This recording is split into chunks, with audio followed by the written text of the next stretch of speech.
إجادته للتمريرات كانت 80%. السير يرامندي من أفضل اللاعبين في وسط ملعب فريق ريال سوسيداد.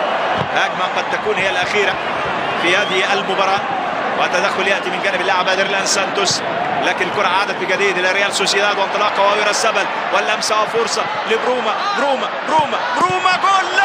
لا عادت خطيرة. جول.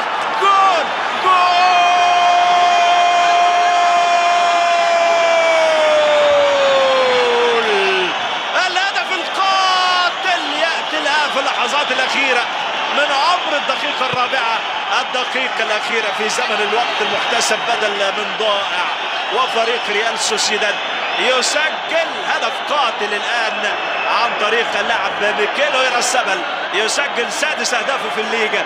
اويرارزابال اللاعب الشاب اللي عمره 19 عام، تهيأت الكرة أمامه على الطبق من ذهب ليسجل الهدف الغالي وهدف النقاط الثلاث اللي بيرفع رصيد فريق ريال سوسيداد إلى 48 نقطة، وفريق فالنسيا يتجمد رصيده مع نهاية الدوري عند 44 نقطة.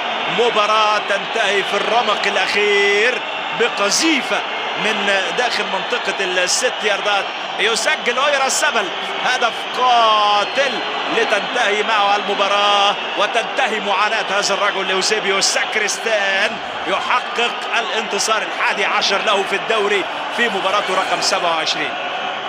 إذن مشاهدينا متابعينا الأعزاء في كل مكان، هنا في ملعب المستايا يأتي هدف قاتل في اللحظات الأخيرة من عمر المباراة.